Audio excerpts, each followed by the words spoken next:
Hey, I'm Rob Adler, and welcome to Understanding Upstate, the podcast dedicated to exploring what makes upstate New York such a unique place. Each week, my co-host Jim Search and I dive into a new upstate topic to better understand what's up upstate, and this week, continuing our spooky theme and conjuring up an excellent episode as we rap about spiritualism, particularly the Fox sisters and the Davenport Brothers.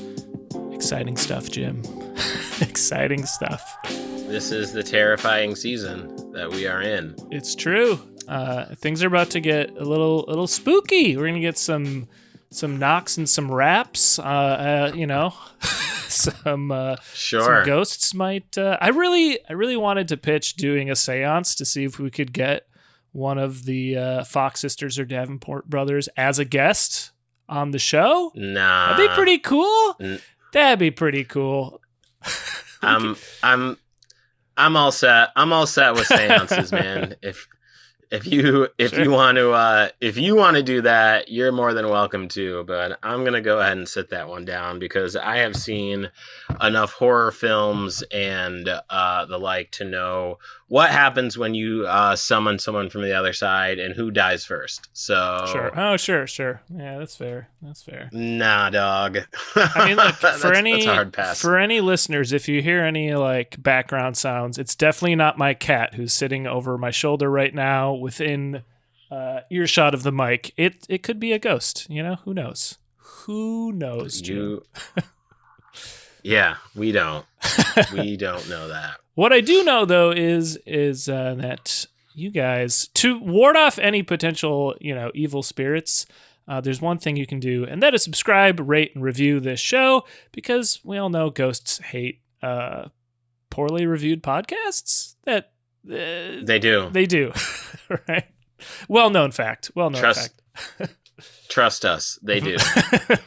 So help us out. Again, that's a really big help. If you write us a positive review and give us a 5-star rating, you can drop in a suggestion for something that you would like us to talk about on a future episode, and we'll do it. Jim has just drawn a hard line. We won't conjure any ghosts, but we will talk about them. So again, just throw those suggestions in, and again, we'll talk about it on a future episode. Indeed.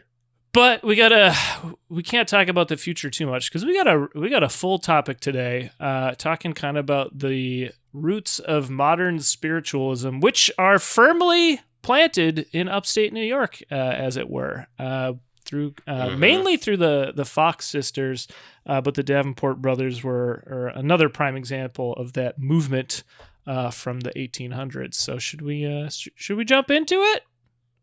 Oh, head first. We got to go in head first. Let's go.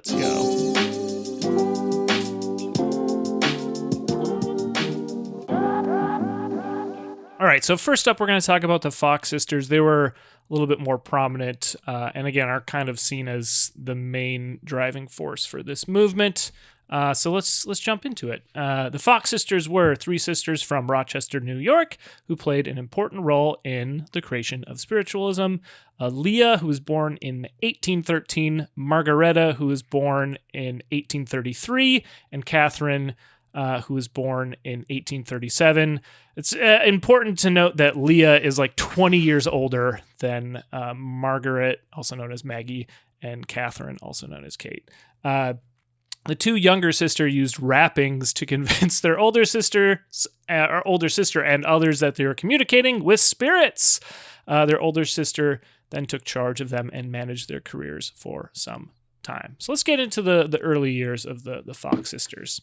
So in 1848, the 2 younger sisters, Catherine and Margareta, lived with their parents, John and Margaret, who were Methodists in Hydesville, New York, which is a former hamlet that was part of the township of Arcadia in Wayne County, New York, just outside Newark, which is nowhere near Newark, New Jersey. It's closer up, way further up on near, again, the Rochester area. Have you been to Newark, New York? I have. I know someone from Newark Valley. Oh, okay.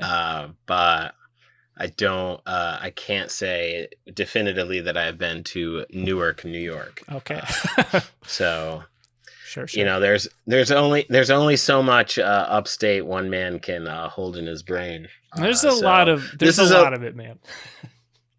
Yeah, it's a vast expanse, which this podcast serves as a learning experience for all here today.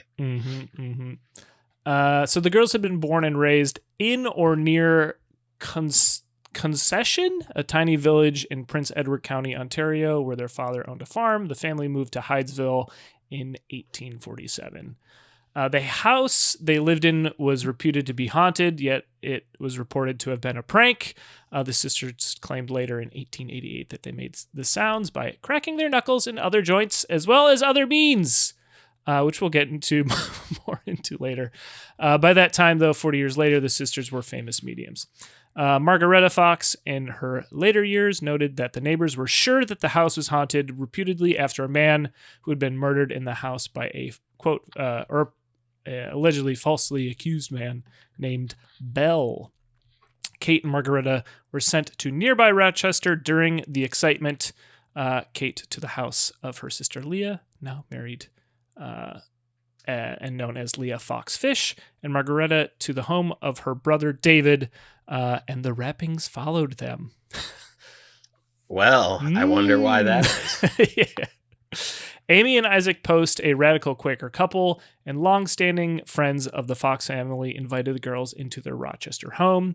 Admittedly convinced of the genuineness of the phenomena, they helped to spread the word among their radical Quaker friends who became the early core of spiritualists. In this way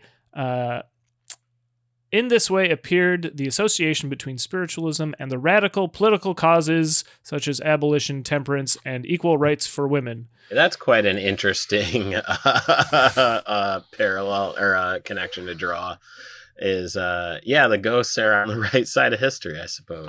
There's a quote later on that's pretty good related to that. And yeah, the Quakers were at least some Quakers were a big part, I think, of the abolitionist movement. And again, this area we talked about in a previous episode is part of the Burnt Over district, which was a huge area that took a newfound interest in religion at the time. So it makes sense that spiritualism takes off around here because there's a lot of other factors that are making a lot of people interest in religion at the time. But this became a full-blown religious movement. It's not just people going for seances for fun and entertainment, though that is a big part of it.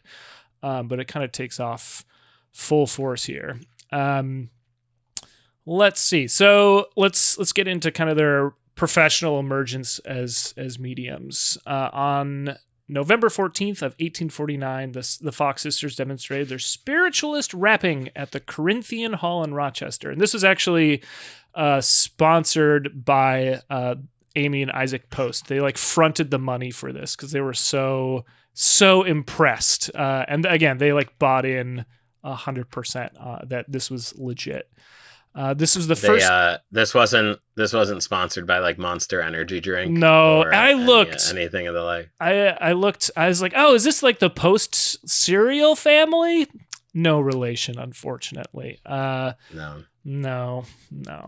But hey, look, Monster Energy drink. Maybe they could get back into the spiritualist game. Who knows? They might. Sure. Let them rock.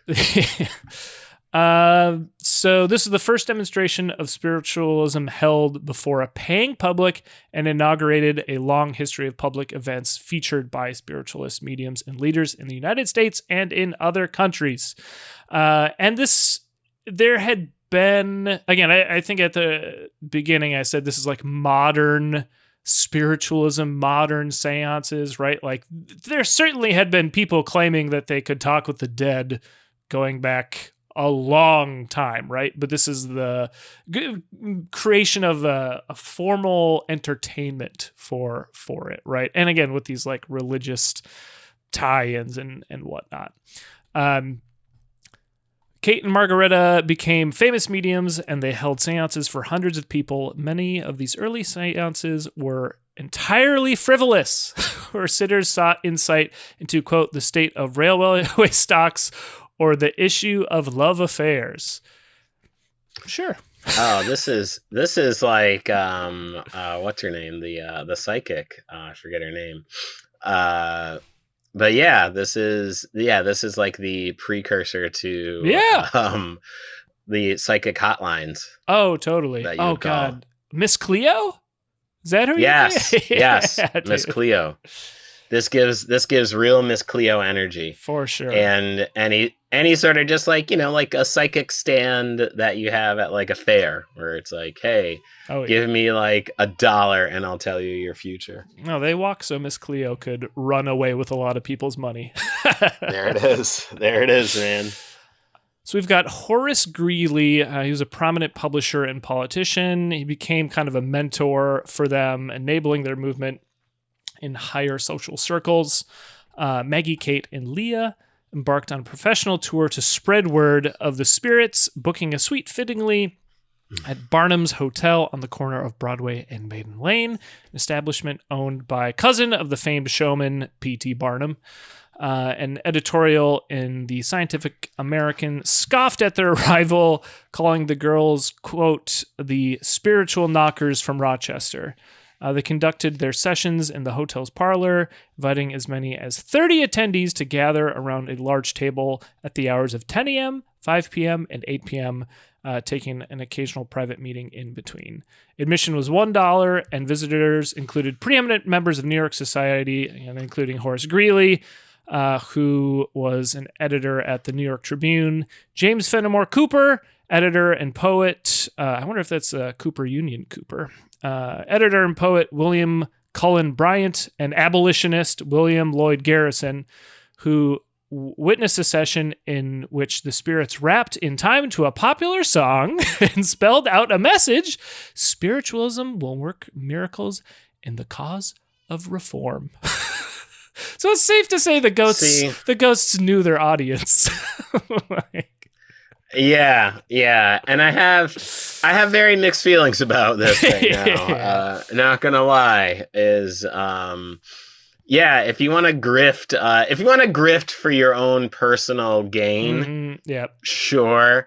But once you like tether it to like a political and social reform, yeah. I don't know. This ain't it, sis. No, this ain't it, sisters. It's I don't think I'm. Yeah, it's a tough look. It's a tough look. Yeah. Well, the story's not over, Jim. There might be no. I couldn't imagine. I don't think we were going to stop there. No. We don't sound like we're going to stop there. Absolutely not. Well, let's continue. So Leah stayed in New York entertaining callers in a seance room while Kate and Maggie took their show to other cities, among them Cleveland, Cincinnati, Columbus, St. Louis, Washington, D.C., and Philadelphia, where one visitor, explorer Elisha Kent Kane, succumbed to Maggie's charms, even as he deemed her a fraud. Although he couldn't prove how these sounds were made. Again, there was a lot of like knocking, like it was all just knocking sounds, right? Sure. Were happening. Sure. And you also have to remember that these are like people in like the 1800s. Oh yeah. So they are going to scare very easily. Sure. For sure. Right. Like this isn't like the weathered people of today who are just like, oh, this is AI. Like right. No. Let's see. Although he couldn't prove how the sounds were made, he has a quote here. After a whole month's trial, I could make nothing of them, he confessed. Therefore, they are a great mystery. He courted Maggie, 13 years his junior, encouraged her to give up her, quote, life of dreary sameness and suspected deceit. She acquiesced, retiring to attend school at Kane's behest and expense, and married him shortly before his untimely death in 1857. I believe this guy was actually an explorer, and I think maybe of the Arctic. Let's see. To honor his memory, she converted to Catholicism, as Kane, who was a Presbyterian, had always encouraged. He seemed to think the faith's ornate iconography and sense of mystery would appeal to her. In mourning, she began drinking heavily and vowed to keep her promise to Kane to, quote, wholly and forever abandon spiritualism. Damn. Yeah, we will soon see that heavily drinking is going to be kind of a family theme, unfortunately. I just pulled up Elisha Kane here. Yeah, he was an Arctic explorer. Let's see. He may not have died exploring, though. Oh, man, I got to tell you, the pictures of him are pretty goofy because it's the 1800s, and there's no Canada Goose. He's in, like, what looks like 100 pounds of fur coat. It's Sure. pretty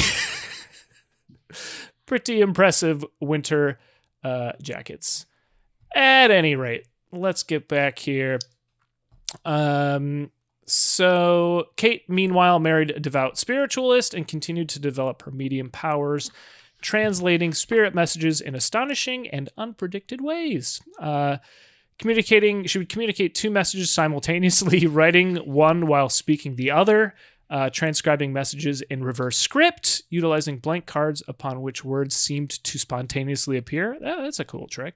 During sessions with a wealthy banker, Charles Livermore, she summoned both the man's deceased wife and the ghost of Benjamin Franklin. Sure.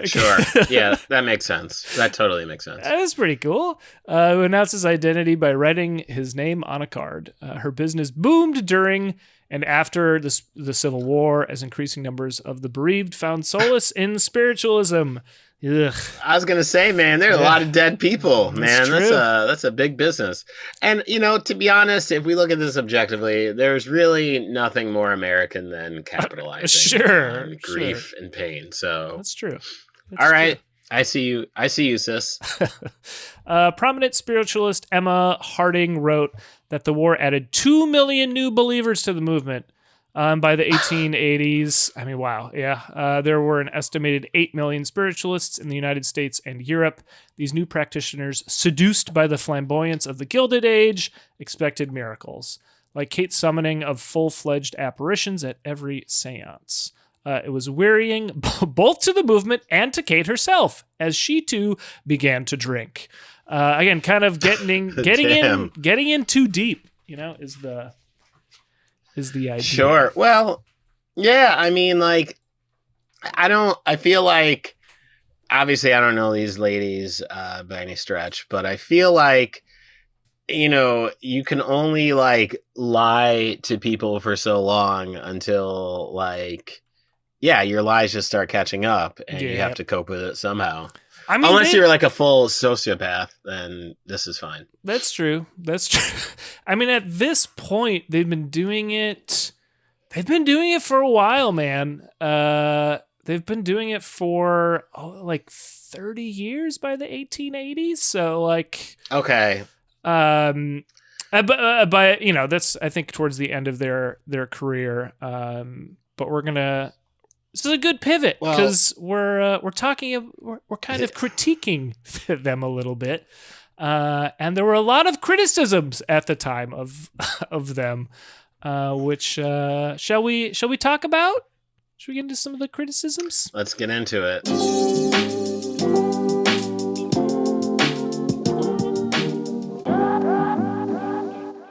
So, much like myself, there were critics of this, of these hijinks, and we're going to talk a little bit about what some folks had to say.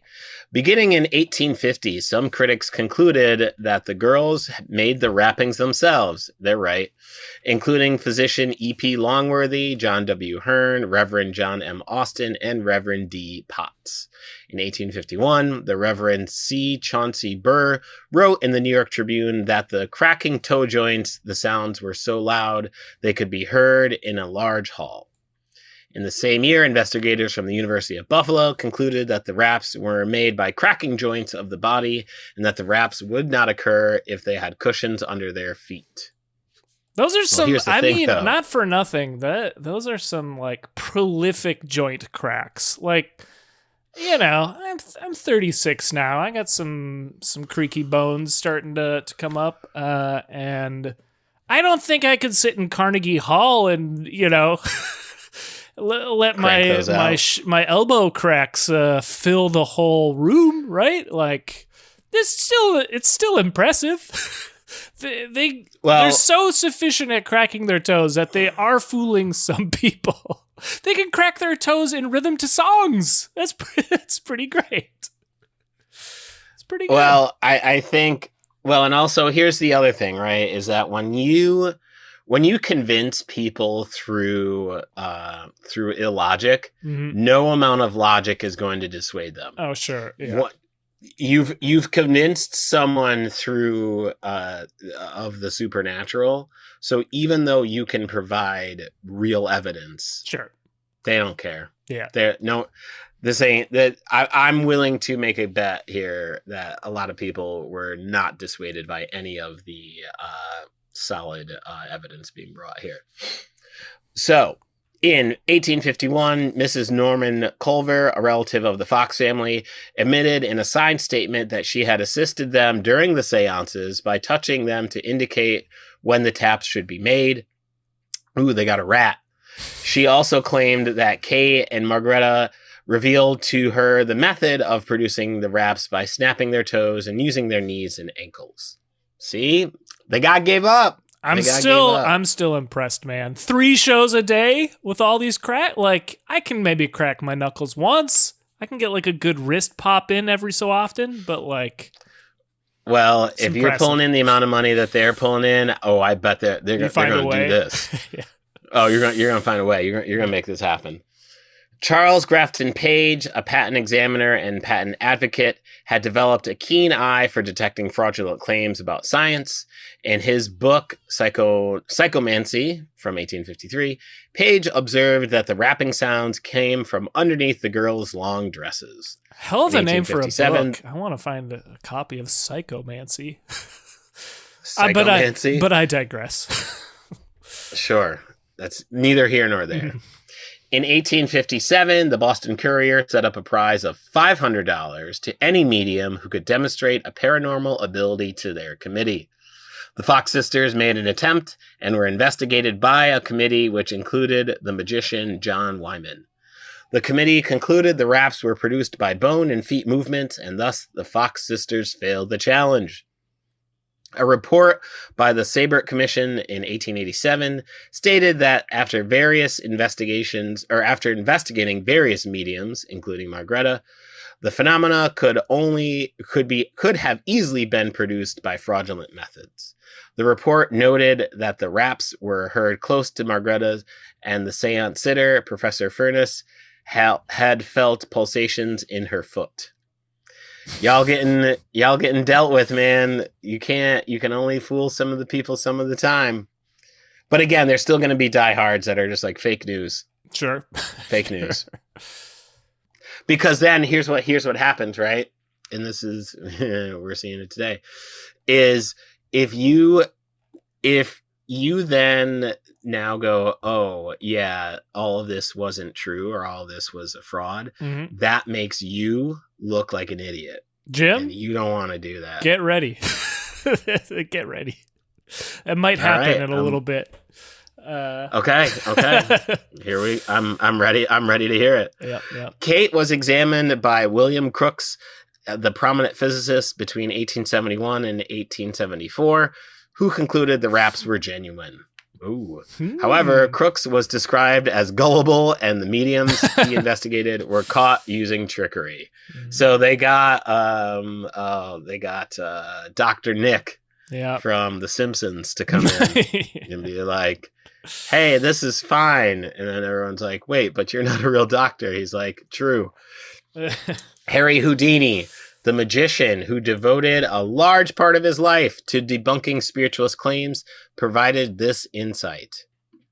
as to the delusion of sound, sound waves are deflected just as light waves are reflected by the intervention of a proper medium, and under certain conditions, it is a difficult thing to locate their source. We'll get more into this with the Davenport Brothers, but there's so much magician and versus magician and spiritualist versus spiritualist bullshit going on.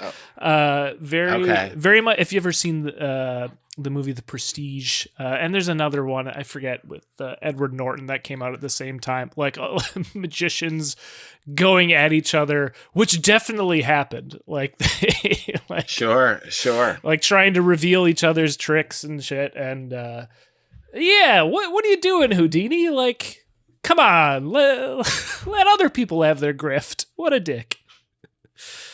Yeah, man. That's not cool. So, on to the confession. Mm-hmm. In 1888, the two sisters traveled to New York City, where a reporter offered $1,500 if they would, quote, expose their methods and give him an exclusive on the story. Margreta appeared publicly at the New York Academy of Music on October 21st, 1888, with Kate present.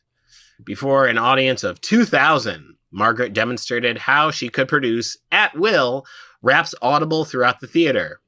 Doctors from the audience came on stage to verify that the cracking of her toe joints were the source of the sound.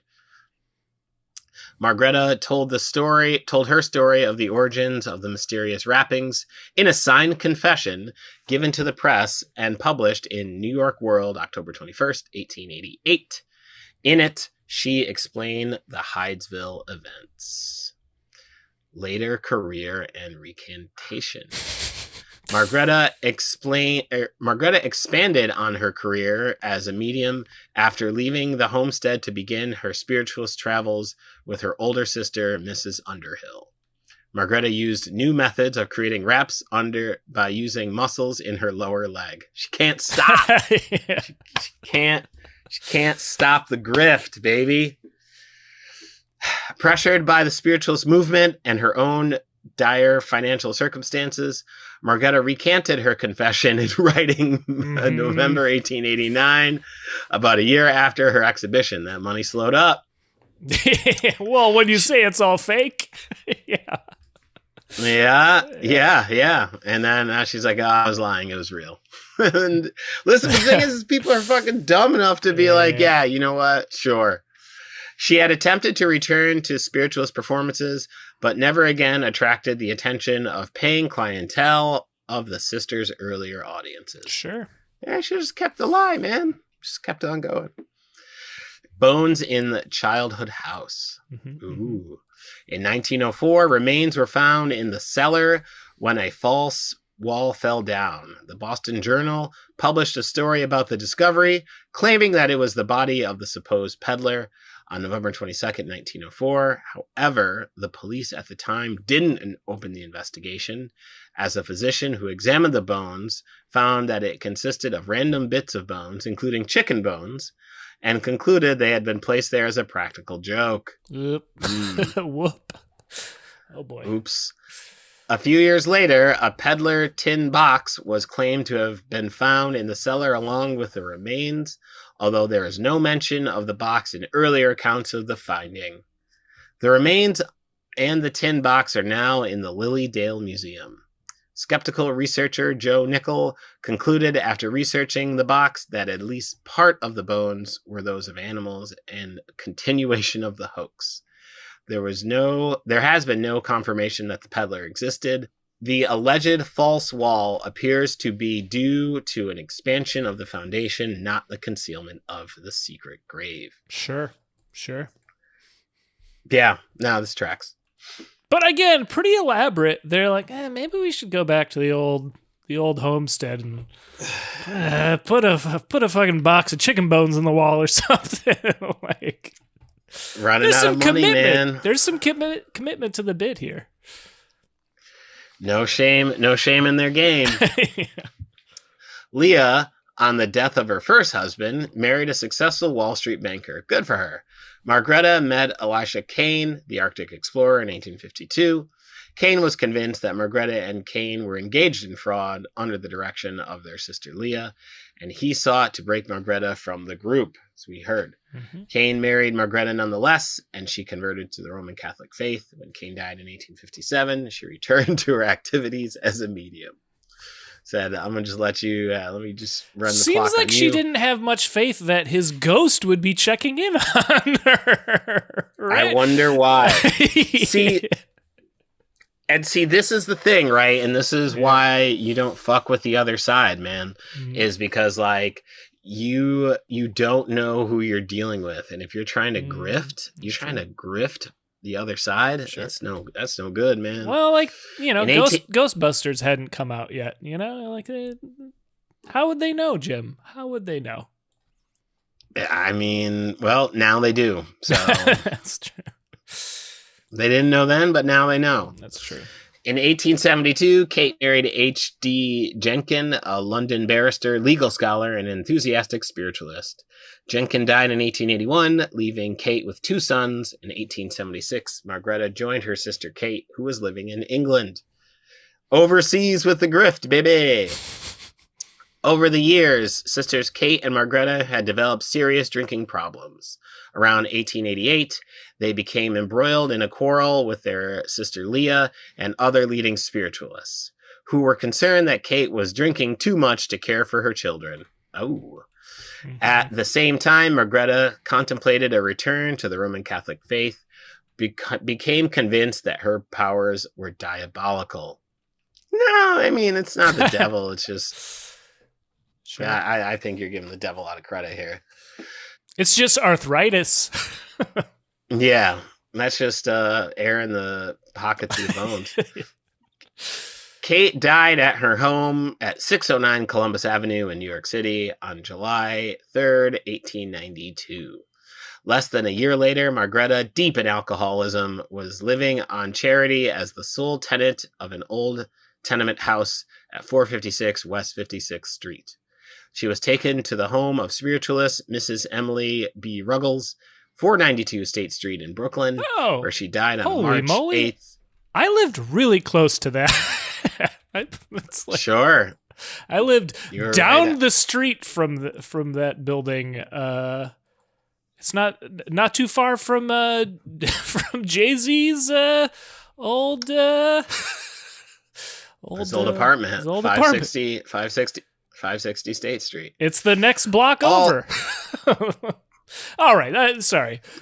Let's get back to the. Nah, it's a text to life connection, and you had to make it. I get it. That's true.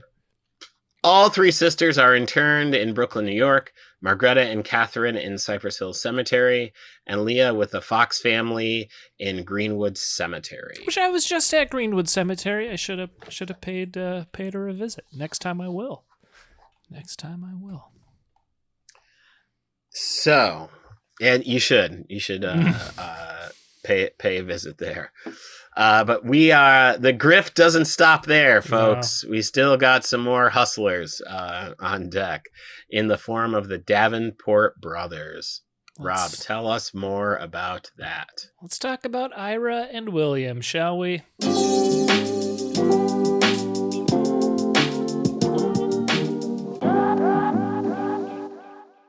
All right, so the Davenport Brothers, they're 2 American magicians from the 19th century, sons of a Buffalo, New York policeman. They presented illusions, and they often claimed to be supernatural. So let's talk about their career a little bit. The Davenports began in 1854, less than a decade after spiritualism had taken off in America. After stories of the Fox sisters, the Davenports started reporting similar occurrences. Like, let's get in on this. Sure. Their father took up managing his sons, and the group was joined by William Fay, a Buffalo resident with an interest in conjuring. Their shows were introduced by a former, quote, Restoration Movement minister, Dr. J.B. Ferguson, a follower of spiritualism, who assured the audience that the brothers worked by spirit power rather than deceptive deceptive trickery. Ferguson worked as their stage manager. That's a good part of the grift, getting like someone to, add a little credence to it, right? Sure. You want like the independent third party, right? Right. Yep. The Davenports caused a sensation around the world with their vaudeville act. Their most famous effect was the box illusion. The brothers were tied inside a box which contained bells and musical instruments. Once the box was closed, the instruments would sound. Upon opening the box, the brothers were tied in the positions in which they had started the illusion. Those who witnessed the effect were made to believe supernatural forces had caused the trick to work.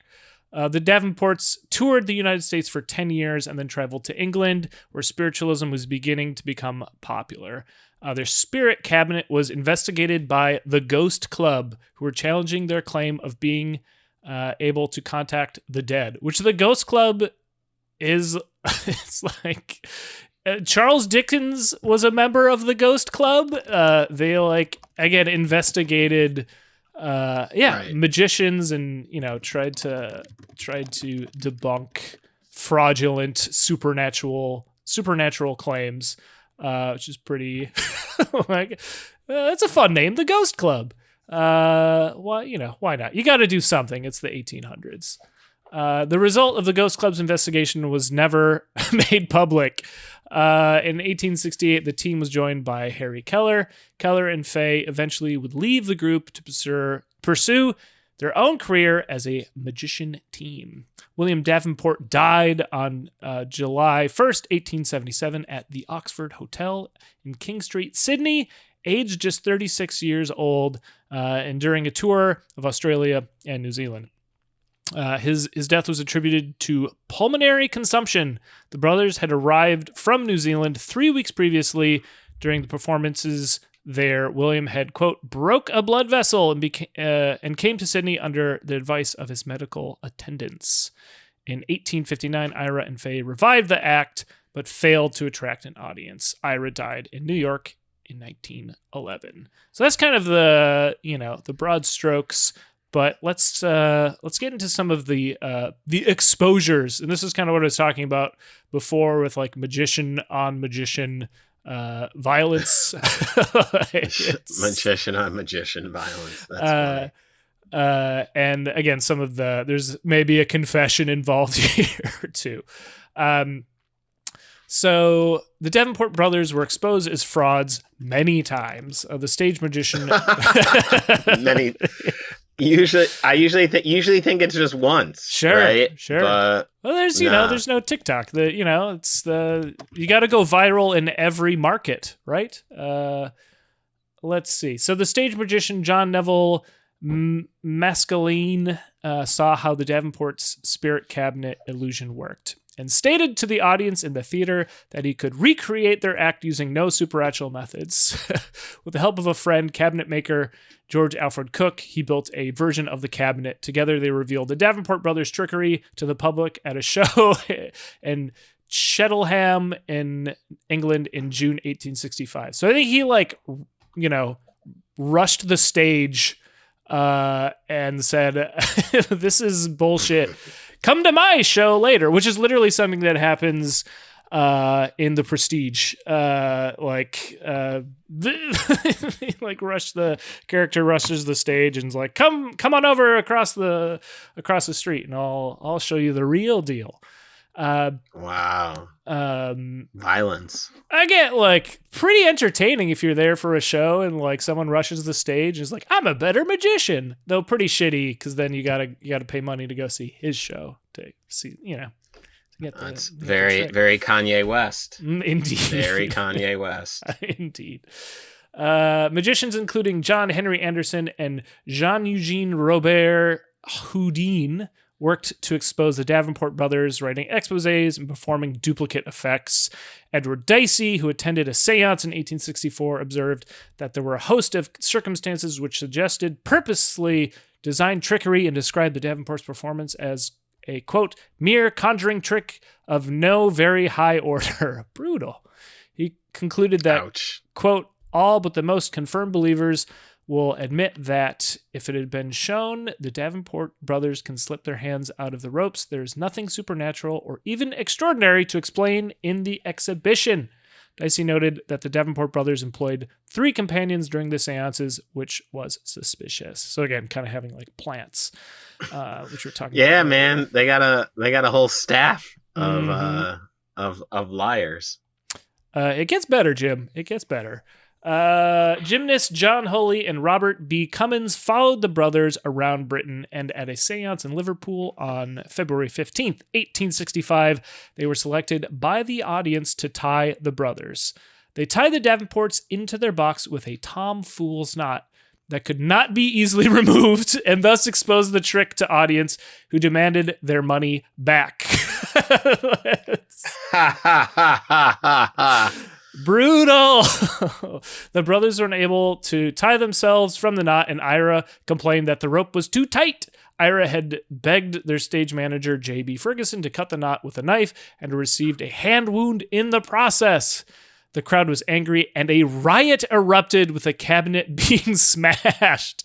Impresario P.T. Barnum included this expose in his 1865 book, The Humbugs of the World. So yeah, like some real, like there was a riot because it was clearly fake. Pretty nuts, pretty ballsy of these 2 gymnasts to like, let's try and get on stage and fuck up their act and tie these knots, tie legit knots, not like right. Not trick knots. And yeah, yeah. Pretty crazy. Let's see. On February 25th, 1865, Henry Irving and his fellow actors Philip Day and Frederick McCabe, who had read about the Liverpool exposure, reproduced the Davenport brothers' seance phenomena through trickery at the Library Hall of the Manchester Athenaeum. Irving impersonated Dr. Ferguson, who had introduced the real Davenports. The imitation of the Davenport seance was successful, and the audience cheered. The British newspapers praised Irving's expose and admired his acting skill. Irving and his actor friends were able to reproduce all the tricks of the Davenports, and they repeated the performance at the Free Trade Hall to large crowds of influential people from Manchester. So it sounds like they're someone made a business of impersonating them, and it's like, hey, let's go see the Davenport impersonators because we know it's fake, but it's fun. Like, what a weird, so many weird layers on that. This is pretty meta. Let's see. The Davenports were exposed in September 1865 in Paris after one of the committee men noticed the ropes on the floor were not the originals. A spectator rushed the stage, quote, put his hand on the bench round which the cords are wound, touches a spring, the bench bends in the middle, and the cords fall at the feet of the captives, end quote. The crowd were angry and hijacked the stage, but the French gendarmerie, which are like militant police, military, paramilitary force at the time, were able to restore order after promising a refund. During the riot, the Davenports escaped the theater. Again, someone rushed the stage, showed it was a fake, and people got real mad. Real mad. Sure. Let's see. The Davenports were rejoined by William Fay for a final American tour. At this point, I think you hang up your hat, man. I think you're done. Yeah, you gotta let this go, man. Yep.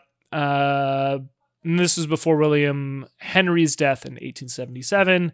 Again, Fay settled in Australia, and Ira Erastus lived in America until the two reunited in 1895 and toured with a show that failed. The magician John Mulholland also exposed the tricks of the Davenport brothers. Let's see. I think this is a quote from him. A number of things immediately became less miraculous when it is known at times the Davenports employed as many as 10 Confederates.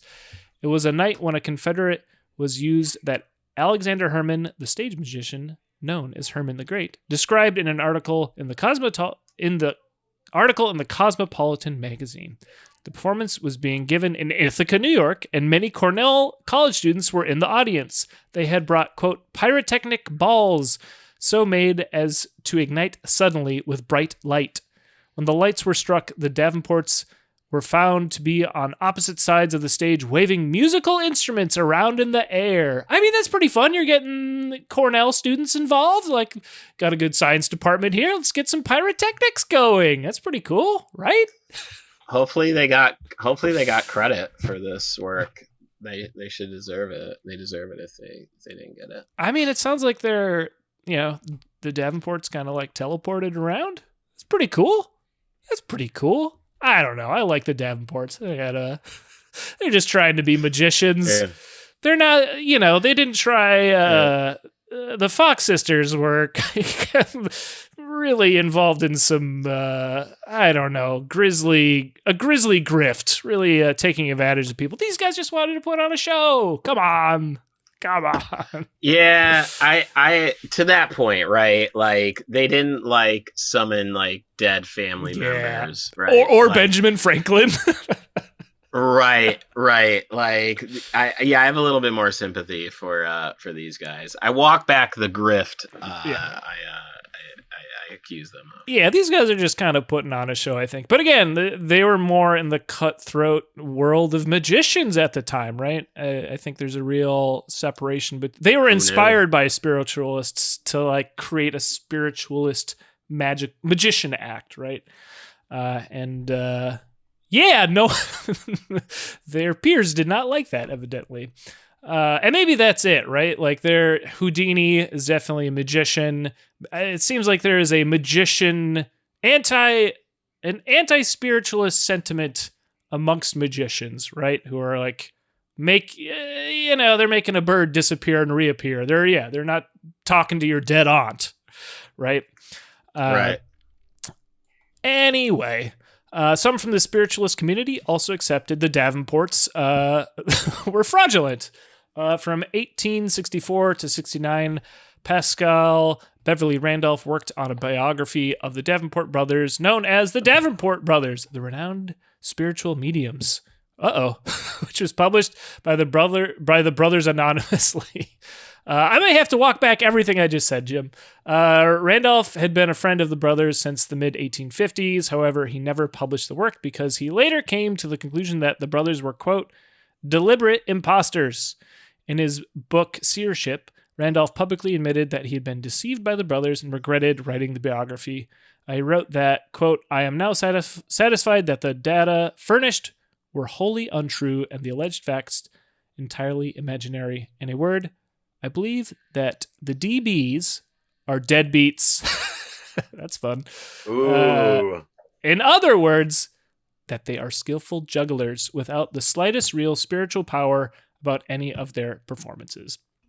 Randolph became convinced of the fraud of the Davenports by the spiritualist M.B. Dyott, who wrote an expose of the Davenports and the Religio-Philosophical Journal in October 20th, 1866. Magician Chung Ling Soo revealed the brothers' trick known as the Davenport tie in 1898. And just in case you're wondering, I saw that name as like, that sounds like J.K. Rowling wrote that name. It doesn't sound like it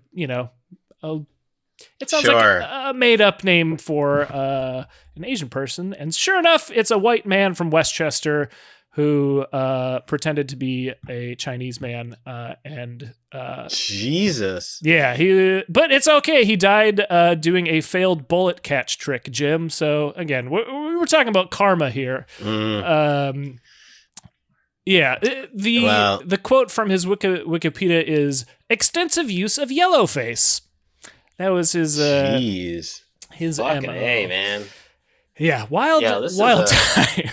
Wild times. This is a pit of vermin, man. Yeah, Golly. it's no good. It's no good. Well, let's that brings us to confession. Another confession section here. Shall we Let's talk about it. Shall we go to it?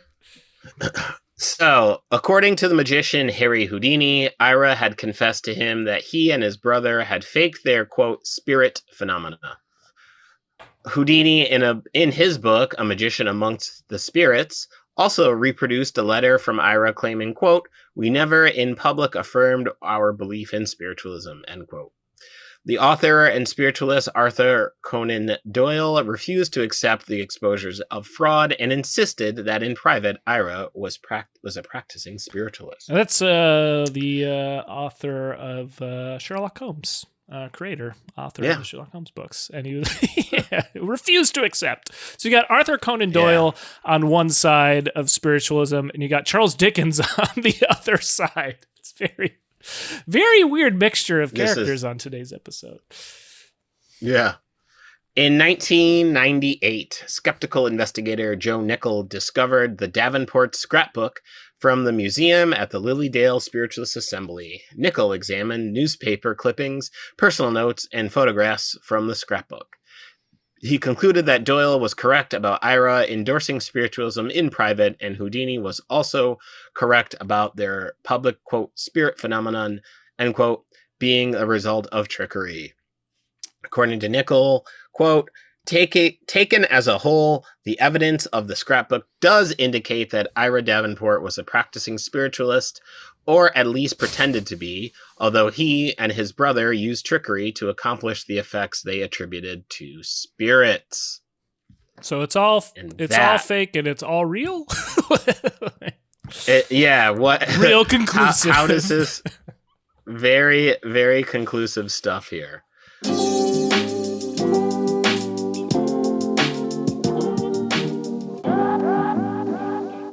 All right, Jim. So we've mentioned this place, Lilydale, a couple of times. It just came up with the Davenport Brothers, and we mentioned it earlier with the Fox sisters. And it's this town outside Buffalo, I believe. It's a town of spiritualists.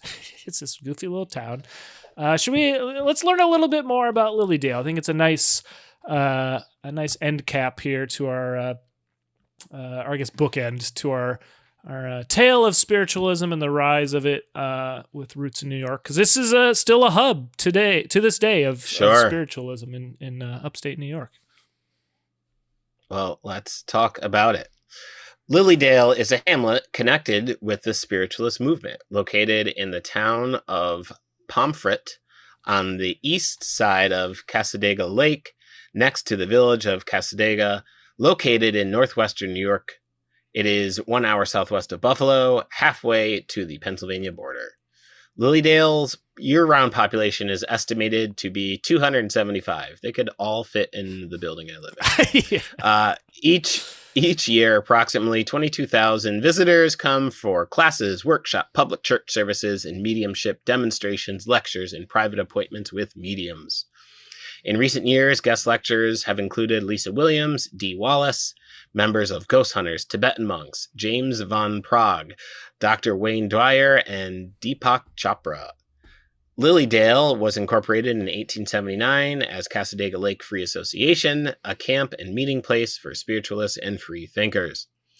The name was changed to the City of Light in 1903 and finally to Lilydale Assembly in 1906. The purpose of Lilydale was to further the science, philosophy, and religion of spiritualism. Lilydale was featured in the HBO documentary No One Dies in Lilydale. Most of the hamlet was listed on the National Registry of Historic Places in 2022. Lilydale became the largest center of the spiritualist movement as other similar organizations went into decline. Other communities, such as the Southern Cassadaga Spiritualist Camp and Camp Chesterfield, were founded on similar principles and are still active organizations. The Fox Cottage of the Fox Sisters fame moved from Hydesville, New York, and transported to Lilydale in 1915, although on September 21st, 1955, it was destroyed by a fire. Lilydale hosts the headquarters of the National Spiritualist Association of Churches, NSAC. Founded in 1893, NSAC's first president, Harrison D. Barrett, was himself a Lilydale resident. A large population of people associated with spiritualism reside in Lilydale year-round. Television mediums Lisa Williams and Michelle White Dove have homes there. Now we'll talk a little bit about the assembly. The Lilydale Spiritualist Assembly holds year-round meetings and provides seminars on topics such as mediumship, spiritualist studies, and topics within the subject of the paranormal. Well-known speakers such as Deepak Chopra, Dr. Wayne Dyer, and John Edwards have frequently appeared at Lilydale. John Edwards, there's a name I finally recognize. He had like a TV show for a while, I feel like, right? Yeah. That crossing right. over with John Edwards. Yeah. Man, so much money in this. The private community is home to the Marion Skidmore Library, Lilydale Museum, its own volunteer fire department, and also is the location of the already mentioned headquarters of the National Spiritualist Association of Churches. Lilydale contains 160 private residences, 2 hotels, guest houses, spiritualist and New Age bookstores, 2 eateries, and a cafe. Free summer program booklets announce events such as mediumship demonstrations, religious services, workshops, thought exchange mediums, and healing services. So it's got what you need for the other side, baby. Visitors can also find campgrounds for either a tent or recreation vehicles, picnic grounds, and a lakefront beach for swimming and sunbathing. Admission on Sunday mornings is waived to allow church attendance. And that, friends, is Lilydale, New York. There you go. I just read, just reading about John Edward real quick. He, in the same vein as the Fox sisters, capitalizing on, Civil War widows and whatnot. John Edwards held a special after 9/11, Jim, for the families of anyone that died during it. Like real grifter is like too light a word for that shit. Just no good. Yeah. Well, that's a bummer of a note to end things on. Well, that's spiritualism in a nutshell. With its upstarts. It starts upstate. Upstarts. That's it. I don't know. Well, yeah. I'll fix that in the edit. What I don't need to fix is our ratings, because they're pretty good, but we could get a boost. Guys, give us 5 stars on Apple Podcasts or wherever you listen to your podcasts. Helps us out a lot. Share an episode with a friend. Heck, have a seance. Share an episode with a ghost. Why not? They got a lot of time on their hands. They could make some use. Jim. Yes. Do you have anything you'd like to share with our listeners? All right. Listen, let's say you have been grifting your entire life. Okay. You have been a charlatan, a fraud, and nobody wants to talk to you anymore because they just don't know what's real or what's not. So you feel pretty down. You feel pretty sad. Mm-hmm. Well, let me tell you something to lift those spirits. It's a comedy album, Upstate Understandings. It's available on all digital streaming platforms and also at jimsearch.bandcamp.com if you want to buy the physical real deal. That puts money directly in my pocket, so go ahead and run that all the way up. And also, jimsearchcomedy.com is a good place to find some comedy dates and things like that. And yeah, that is where you should go to come fuck with me. Rob, they've bought everything. They've even emailed me at jimsearchcomedy@gmail.com just to drop a nice line. Mm-hmm. And then understandingupstate@gmail.com too. They're just firing emails everywhere, and they've still got time on their hands. What should they do with that time? Let's just say you and your brother have a pretty elaborate magician show, and you're giving a performance. You invite someone on stage, and they tie the knots a little too tight, and you're stuck in your little magic box. What are you going to do? You're going to throw on my album, New York Sticky, available at brooklynfrequency.bandcamp.com, because your show's done. Like, act's over. Everyone knows it's a scam. You're stuck in a little magic box, but you got some good tunes to listen to. and it's gonna help you get through the next few hours while you wait for your stage manager to cut through those ropes. So go grab that album. Again, it's available at New York. It's available at brooklynfrequency.bandcamp.com. I also have a new EP coming out. I don't think it'll be out by the time this episode drops, but it should be out shortly after. So keep an eye out for that as well. Jim. Yes. I think we got to give a little preview for next week's episode. What do you got? In line with the spooky world that we're currently in for the next few episodes, all I can tell you is just you got to believe. You just have to believe. That's all I'm going to tell you. I like it. All right. Just believe in it. Well, that just leaves us with one thing to do, and that's get a silly up pun from me to close us out. Are you ready to get on out of here, Jim? Oh, let's rock and roll, man. Well, I gotta scare up some spirits in a seance, so let's get on out of here.